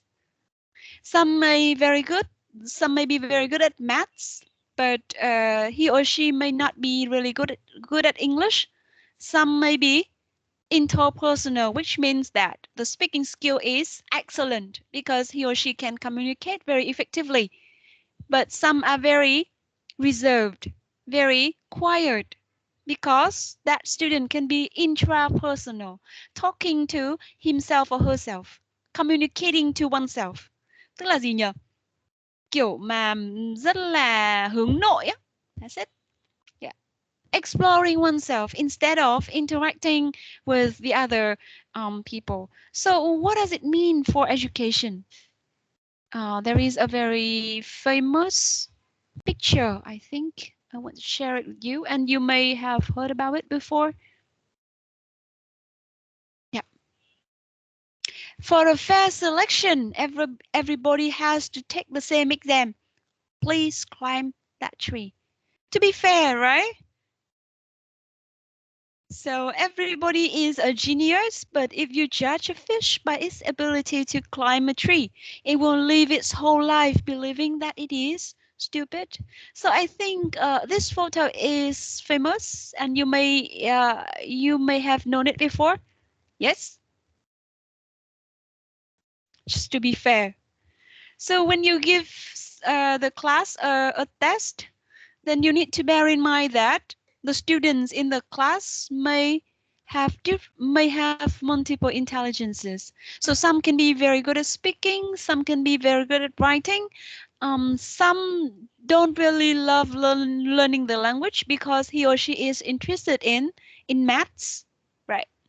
And you still need to. What does it mean to you? So now I throw the question back to you. Theo các bạn thì điều này có ý nghĩa gì khi mà mình giảng dạy?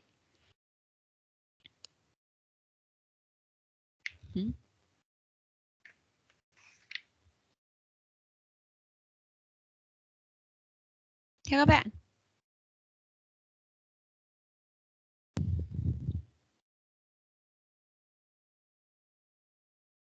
Những người mà là thuộc nhóm interpersonal á, thường là những bạn đó là những bạn rất là trong lớp rất là nhanh nhẹn, năng động, giao tiếp tốt, được rất là nhiều bạn quý, đúng không? Thường interpersonal thì các cái bạn như thế thì kỹ năng speaking thường sẽ là tốt. Những bạn mà intrapersonal thường là gì ạ? Hướng nội, thường là hay đối thoại với bản thân, tìm cách khám phá bản thân nhiều hơn, có xu hướng quiet hơn ở trong lớp. Nhưng một số bạn như thế, not everybody, nhưng một số bạn như thế thường khả năng viết rất là tốt. Tức là gì ạ? Express oneself in the written language instead of the spoken language. Đó. Hay là sẽ có những bạn mà rất là giỏi về âm nhạc, nhưng mà có thể ngôn ngữ thì không xuất sắc, và có những bạn thì chỉ thích giải toán thôi chứ không thích học tiếng Anh, kiểu như vậy. Như vậy thì có một cái khái niệm mà cô nghĩ là các bạn nên quan tâm khi các bạn nếu mà các bạn quyết định đi dạy, đó là trong một lớp thì bao giờ cũng có rất là nhiều học sinh khác nhau. Mỗi một bạn sẽ có một cái learning style riêng và mỗi một bạn sẽ có một cái tài năng riêng. Và cái nguyên tắc ở đây là chúng ta tôn trọng sự khác biệt đó.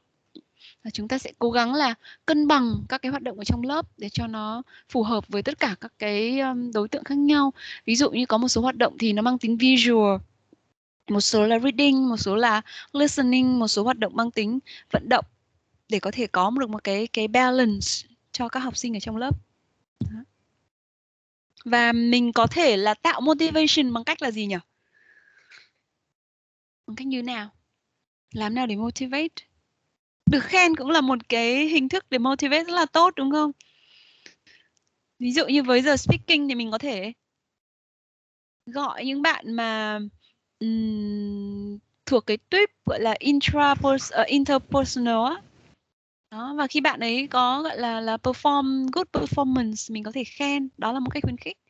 Mình cũng có thể tuyên dương những bạn mà có các cái phần mà writing tốt. Đó, tức là mình sẽ chú ý tới các cái style, learning style khác nhau của học trò. Mình sẽ tìm được điểm mạnh của các em để có các cái motivation và encouragement phù hợp. Thì đấy là implication cho giáo viên, chứ không phải mình chỉ đơn giản mình hiểu rằng là có multiple intelligences. Đó. Và với một bài test chẳng hạn thì mình làm thế nào đấy để nó phù hợp, nó có sự cân bằng giữa speaking, reading, writing và listening. Chứ nếu mà lần nào cũng chỉ test reading và sau đấy thì đánh giá rằng là bạn nào đọc không giỏi thì là dốt tiếng Anh thì không phải, đúng không?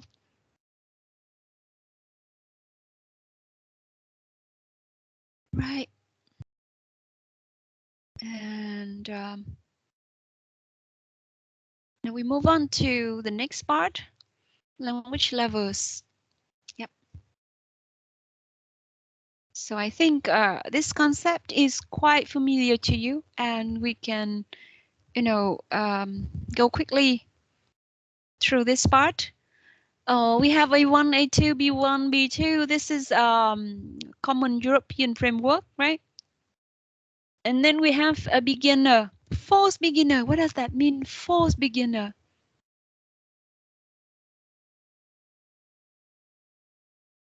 It's like for me, I am a forced beginner because I can count in French. I can greet somebody in French, but I don't actually use French, so I am a forced beginner. That is, I know something about the language, but very little about the language, and I still cannot use the language. So it's not that like beginning from the scratch. It's not like beginning from the alphabet, but still, I am a forced beginner, because I know something about the language, but that's not enough to do anything with the language, right? Yep. So you can remember when you this is something that you need to pay attention to when you make the lesson plan. That is, you have to, and also for the report, that you have to describe the learners in your report and in your lesson plan, like the age of the learner, like the learning style, like learning preferences, like level. Ví dụ như khi các bạn làm cái bài tập dự giờ hoặc là lesson planning, tuần sau thì chúng ta sẽ nói kỹ hơn về assessment, bởi vì assessment hiện tại là vẫn đang cần phải revise lại một chút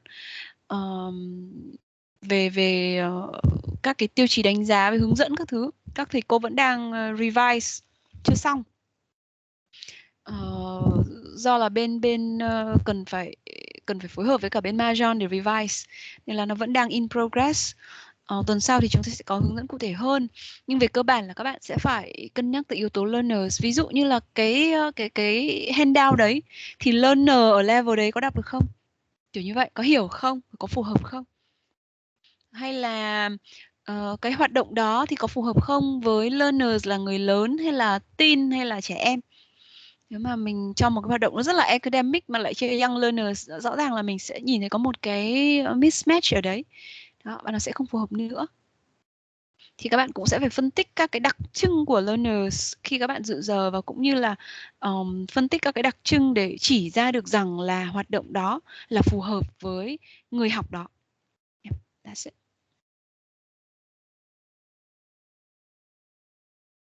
Right.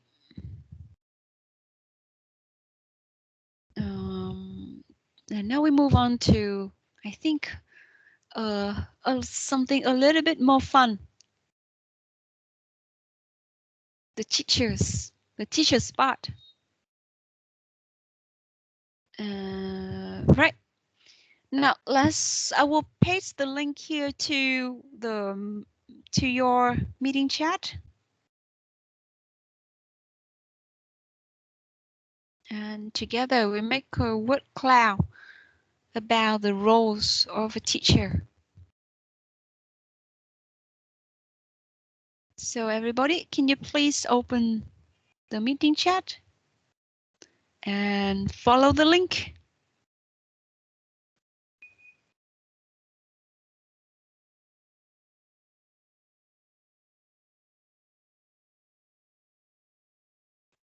Okay, so the link will take you to Mentimeter.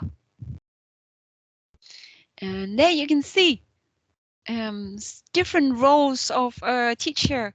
Sometimes, of course, a teacher, first of all, is a teacher. Sometimes she can be a mentor. Sometimes she can be a counselor, right? Advisor. So can you think about 10 possible roles of a teacher and type them here in the boxes, and after that you can submit your answer. Are you clear about what you have to do? And can everybody access the link?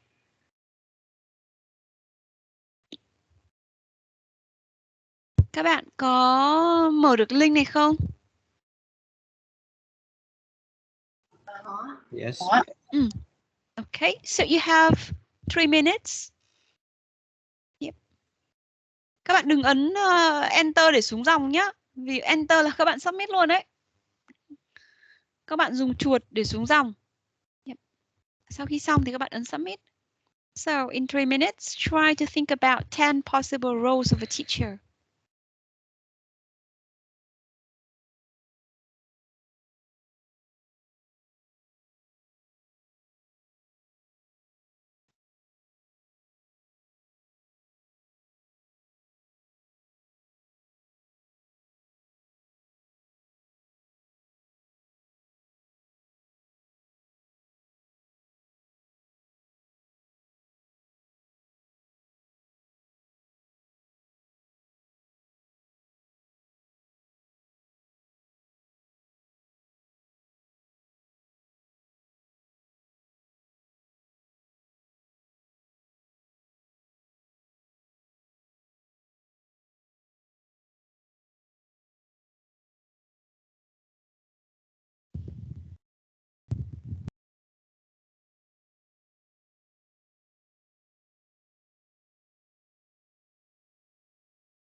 Okay. So I can see one answer. Mới có một bạn submit rồi. Right? One answer from one student. One more to come.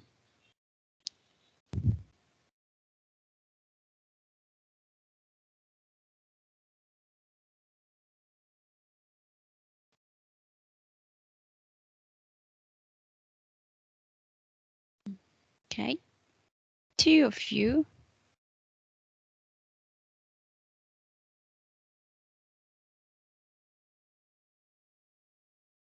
Right.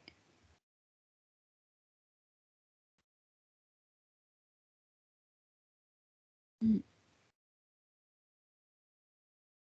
4, 5,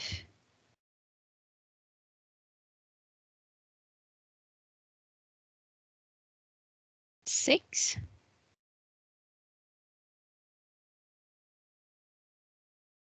8. We will wait for 1 minute and then I'll show you the word cloud. So different roles a teacher may have.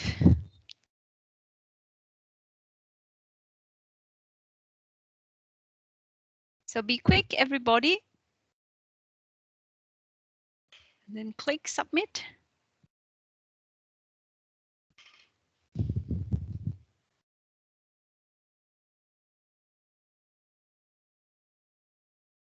Only 9 students submitting your answers. How about the rest? Can you please be quick? 10. All right.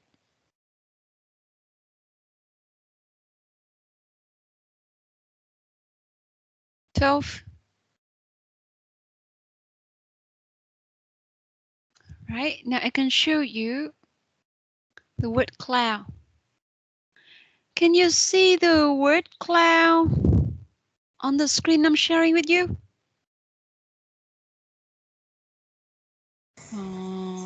Yes. It's a little more I small. can't remember. Sorry? Chung? You want to say something? I can't hear you very clearly. I think it's a little small. What more? Zoom it. It's more. Even more than this? Okay. Hơi What nhỏ do đấy. you have? So, Nó hơi bé cô ạ. cô không zoom lên được. Bởi vì là Mentimeter chỉ cho zoom như thế thôi.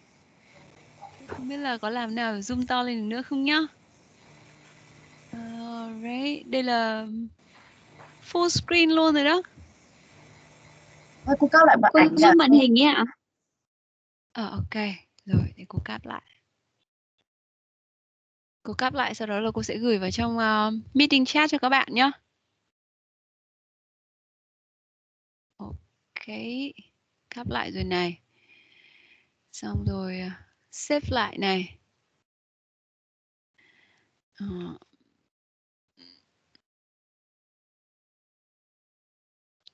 Save lại thì mới zoom lên được mà.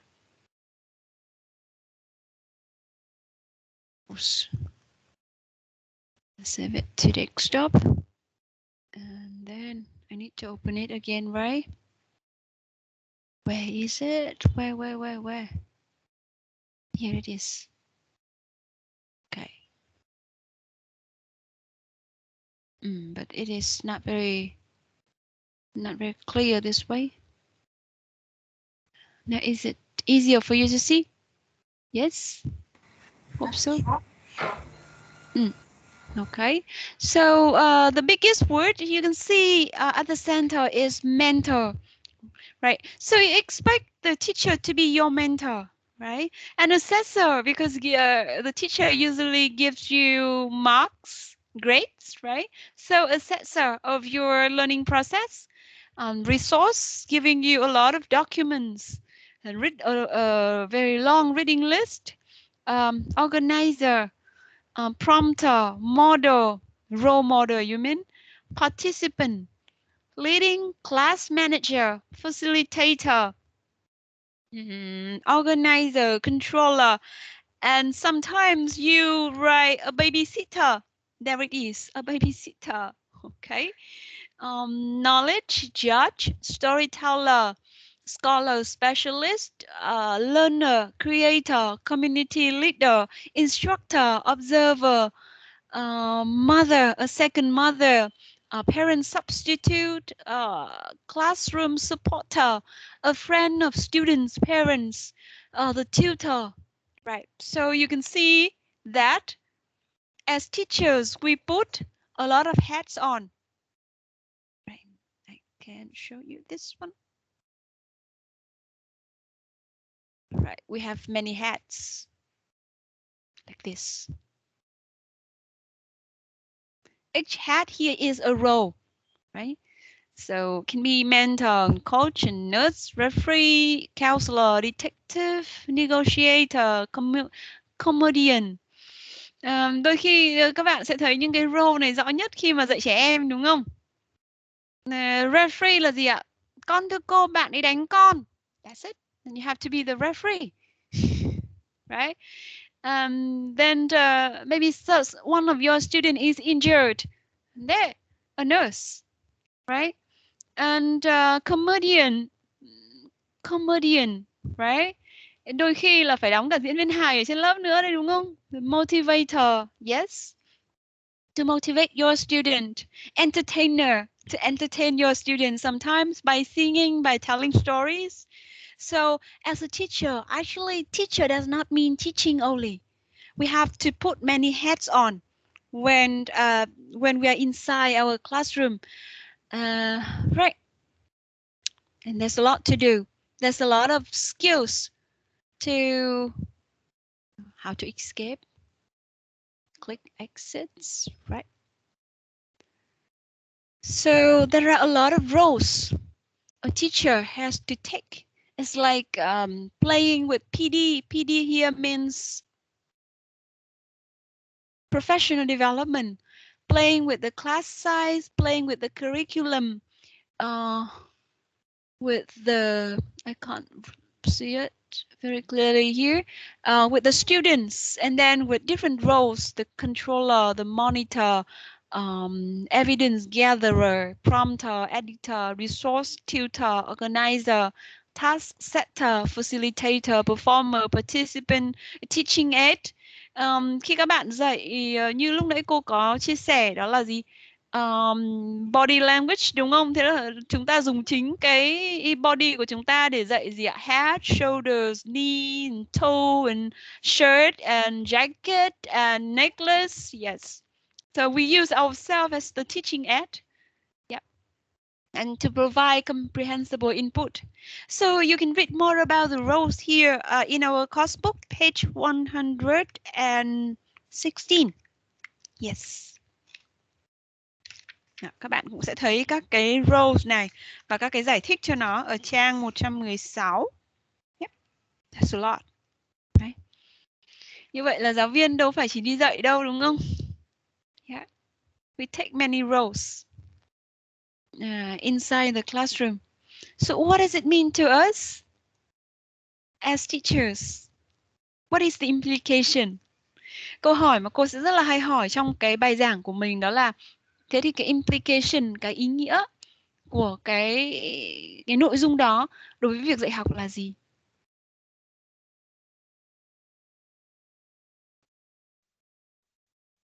As the teacher has so many roles inside the classroom.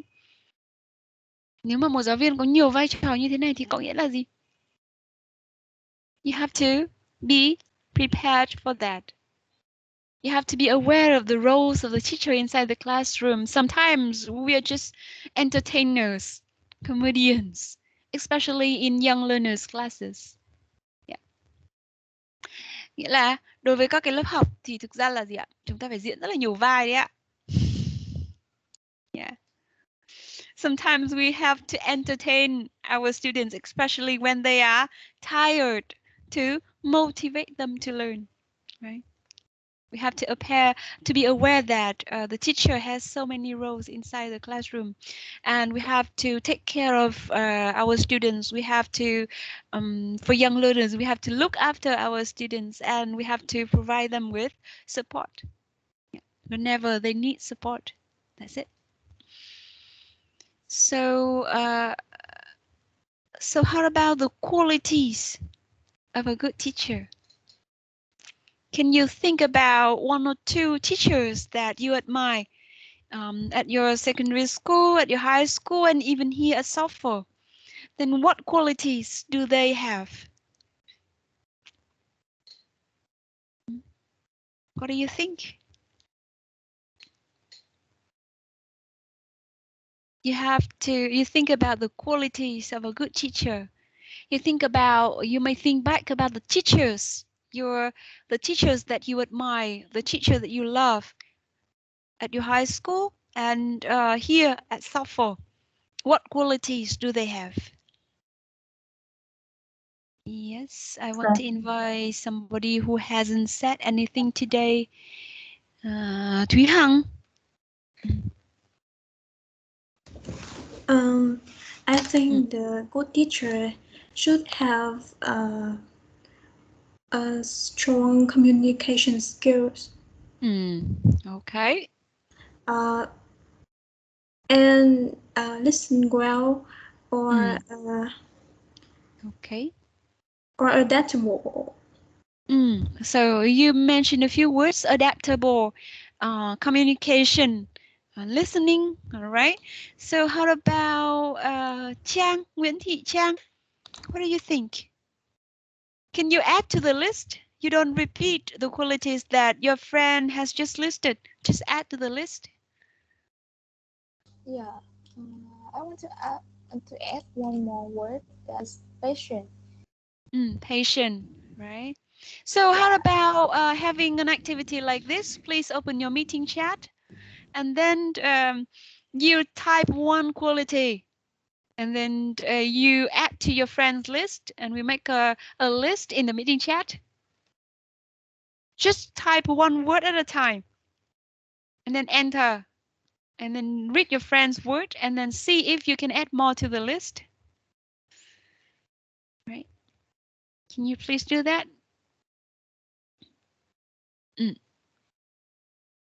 Pedagogical knowledge, understandable. Yeah, add more to the list. One word only. Compassionate. Enthusiastic. Communicative.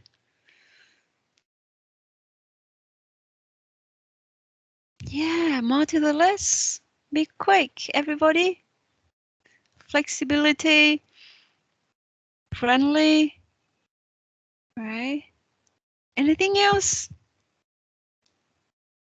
Empathy. Right? Sense of humor. Generosity. Patient. Okay. Now you see, is it easy to be a good teacher? Is that easy? Sharing, fair.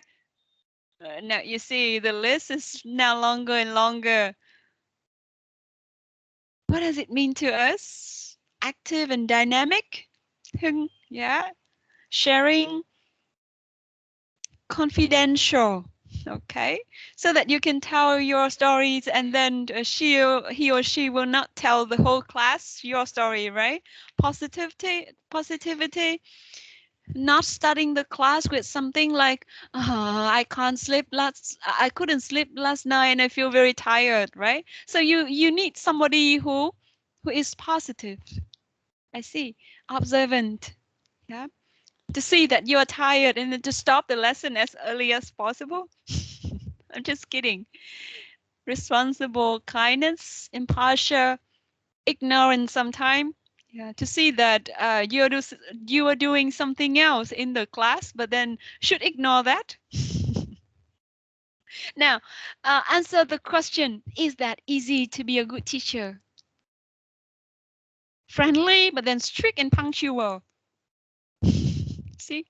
Sometimes the qualities are opposite. Should be ignorant and strict at the same time. So sometimes here, sometimes there, sometimes strict, sometimes ignorant. Yeah, absolutely no. So it's never easy to be a good teacher. Then we have to learn. Even communication or communicative skill, you have to learn. I felt very nervous in my first lesson. Yeah, that was a long time ago, 15 years ago. At that time, I was not as confident as I am today. And I was a novice teacher, something very new, and entering the first job, and I was very nervous at that time. And sometimes I felt it's so difficult to communicate to the students. It's not too friendly, but not too friendly. Otherwise, I would become a friend of the students. But then there should still be a gap. So friendly, but not too friendly. Strict, but not too strict. Sometimes it was just like that. It's never easy, and we learn and we grow day by day. Yeah. Everybody being a teacher is not easy. So what does it mean, Mayang? So we should not study ELT anymore. We are not going to be teachers because being a teacher is not easy. So we should stop studying ELT. I'm just kidding. Yep, we have to learn to be a teacher. And even after our graduation, when we enter the world of work, and when we become a real teacher, then still we can never stop learning, because you forget one word, one very important word: a lifelong learner. A teacher should be a lifelong learner. And we learn day by day, every day, and we can never stop learning. Yeah. Yeah. I'm happy to see that you say hard but interesting. Yeah, I think that too. I share the same idea. It's challenging, but it's interesting. That's why I have been teaching for 15 years, and still I want to continue my teaching job instead of quitting it. No, I'm not going to do that. It's challenging but interesting. Well, that brings us to the end of the lesson today. We have just covered some ideas, some concepts in language learning, in second language acquisition. So now I just need 2 minutes from you more, 2 minutes more from you. Um, can you please write down 5 words you want to take away from the lesson today and type that to the meeting chat for your own? Yeah. Among a lot of concepts, among a lot of words you have learned today, what are the 3 words that you want to take away most? Can you please, everybody, think about the 3 words as your takeaway and type them to the meeting chat?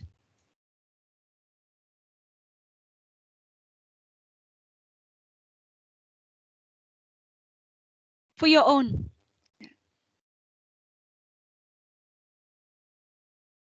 3 concepts that you find interesting.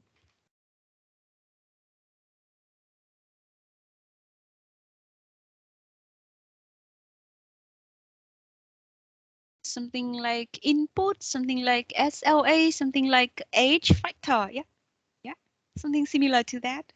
But then you find interesting and you want to take away with you.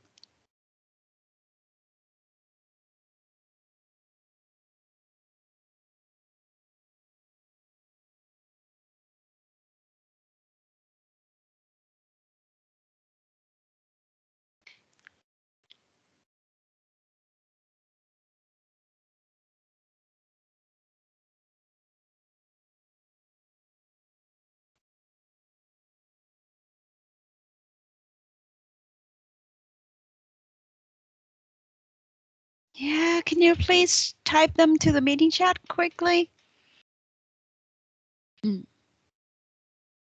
Effective filters. Yeah. Something like motivation, error correction,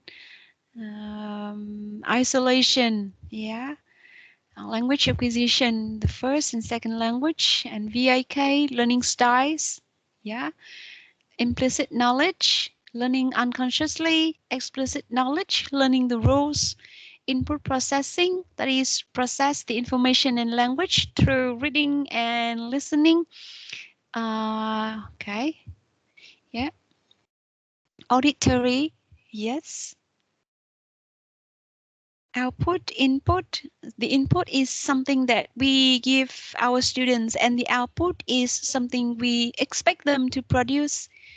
Yes, explicit knowledge. And ELT, English language teaching, as a blanket term, yeah, to cover everything in ELT.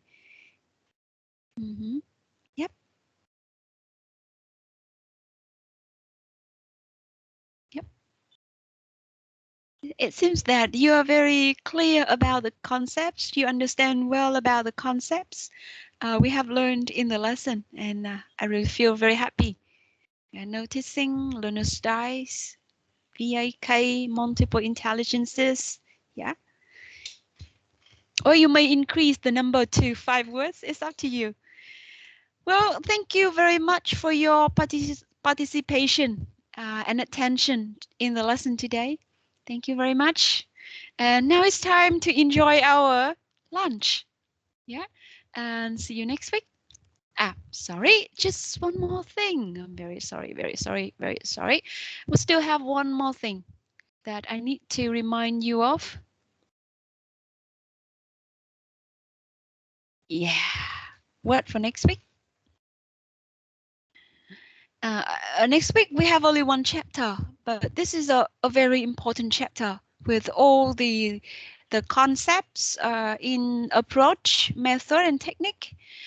Tuần sau chapter 4 các bạn cố gắng đọc rất là kỹ, bởi vì nó liên quan tới tất cả các cái hoạt động assessment ở trong học kỳ này. Nó liên quan về vì khi các bạn dự giờ hay là khi các bạn làm lesson plan thì các bạn đều phải rất là clear, rất là rõ ràng về cái phương pháp, đường hướng của bài giảng, rồi phương pháp sử dụng trong bài giảng, rồi các cái technique được sử dụng để giảng dạy. Và tất cả những cái khái niệm đấy thì tuần sau mình sẽ explore và sẽ được cover ở trong chapter 4. Nên là tuần sau các bạn trước khi học thì các bạn nhớ là đọc chapter 4 để chúng ta có thể trả lời câu hỏi và thảo luận được tốt hơn. Còn tất nhiên là cô sẽ hỗ trợ các bạn trong việc là hiểu các cái khái niệm này. Nó rất là cơ bản, nền tảng và cần thiết. Okay, so that's what's for next week. And now it's time for us to enjoy our lunch. Thank you. Goodbye. See you next week. Thank you, teacher. Bye bye, teacher. Em chào cô ạ.